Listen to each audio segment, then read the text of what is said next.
आज के बाद खैर केस वापस ले ले। से कह दो कि खुद गवाही दे, मुझे झूठा साबित कर दोगे। जब सब आपने इनसे भी पूछे कि बतान मुझ पे लगा इसका सबूत क्या है? Exactly, this is my point. Hello friend, Kamran का वकील बुखारी साहब शहर से ऐसे ऐसे सवालात पूछता है जिससे शहर का सर शर्म से झुक जाता है। अपने क्लाइंट को सच्चा साबित करने के लिए वो शहर पर झूठा इल्ज़ाम लगाता है ताकि शहर के हौसले टूट जाएं और वह सच को साबित ही ना कर सके और केस से खुद ही पीछे हट जाए।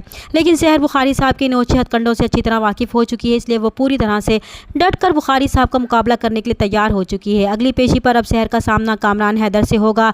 जब बुखारी साहब शहर से सवाल करेंगे कि क्या वो अपने मुलजिम की शिनाख्त कर सकती है, तब शहर अदालत में मौजूद कामरान हैदर की तरफ देखेगी और वो सारा वाक़या उसकी आंखों के सामने फिर से ताज़ा हो जाएगा। तो वो बमुश्किल अपने आंसू रोकते हुए जवाब देगी कि हाँ, यही इसका मुलजिम है, यही वो शख्स है जिसने इस पर जुल्म किया है। फिर मुकदमे की कार्रवाई का बाकायदा आगाज़ होता है। तो इस बार भी बुखारी साहब शहर को झूठा साबित करने के लिए इसके किरदार पर बहुतान लगाता है और बार बार एक ही सवाल करता है कि अगर कामरान पर लगाया गया इसका इल्ज़ाम सच है तो वो इसका सबूत पेश करे। तब शहर को बहुत ज़्यादा गुस्सा आएगा। वो चिल्लाते हुए जज साहब से कहती है कि जज साहब, आपने मुझसे रेप के सबूत मांगे थे ना, तो फिर इनसे भी पूछे जो ये बहुतान मुझ पर लगा रहे हैं उसके सबूत कहाँ हैं।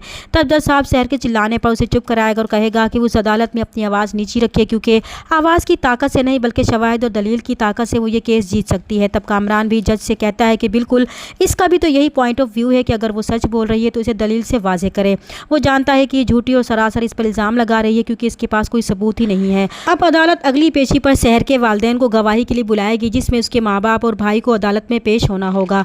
बुखारी साहब अब इस खुशफहमी में मुब्तला है कि शहर बोलजहद इस केस से पीछे हट जाएगी, इसलिए अदालत के बाहर वो कामरान हैदर से कहेगा कि उन्हें शहर का जो हाल किया है उससे नहीं लगता कि वो ज़्यादा देर और टिक पाएगी। उन्हें यकीन है कि आज के बाद शहर केस वापस ले लेगी, क्योंकि उन्हें नहीं लगता कि शहर के वालिदैन विटनेस बॉक्स में इसके सवालात का सामना कर सकेंगे। तब कामरान बहुत खुश होकर कहता है कि बुखारी साहब, आप तो कमाल की चीज़ हैं, सबको घुमा कर रख दिया और तो और शहर की शक्ल तो देखने वाली थी। तब किरण इनकी बातें सुन लेगी और इसे पूरा यकीन होने लगेगा कि वो अपना जुर्म छुपा रहा है, जबकि शहर अब परेशान होती है कि वो सबूत कहाँ से लाए। शहर की वकील बिनीश भी जानती है कि शहर को सच्चा साबित करने के लिए सिर्फ एक ही गवाह है जो सारा सच जानता है और वो सिर्फ रोहित है। लेकिन रोहित ने भी शहर का साथ देने के बजाय अपने दोस्त कामरान का साथ देने का फैसला किया था। मनीषा ने बिनीश को साफ बता दिया था कि रोहित कामरान का साथ कभी भी नहीं छोड़ेगा। अब बिनीश के पास सिर्फ एक ही हल होता है। वो मनीषा से कहती है कि सारा सच रोहित ने उसे तो बता ही दिया है, तो फिर वो कामरान के खिलाफ गवाही दे दे, क्योंकि इस रात डिनर पर भी तो उसे उसके साथ ही जाना था।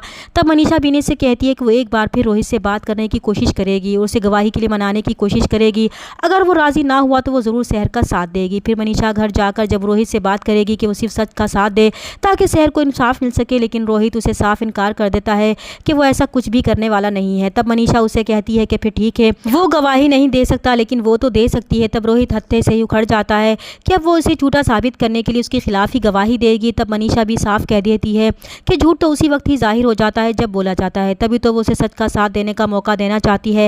लेकिन अब उसे नहीं लगता कि इसमें इतनी हिम्मत भी है कि वो सच का मुकाबला कर सके। लेकिन एक बात वो याद रखे, वो चाहे जितना भी सच को छुपा ले, जीत हमेशा सच की ही होती है। चैनल पर नए तो प्लीज़ चैनल को सब्सक्राइब कर दें। मिलते हैं नेक्स्ट वीडियो में, तब तक के लिए अल्लाह हाफिज़।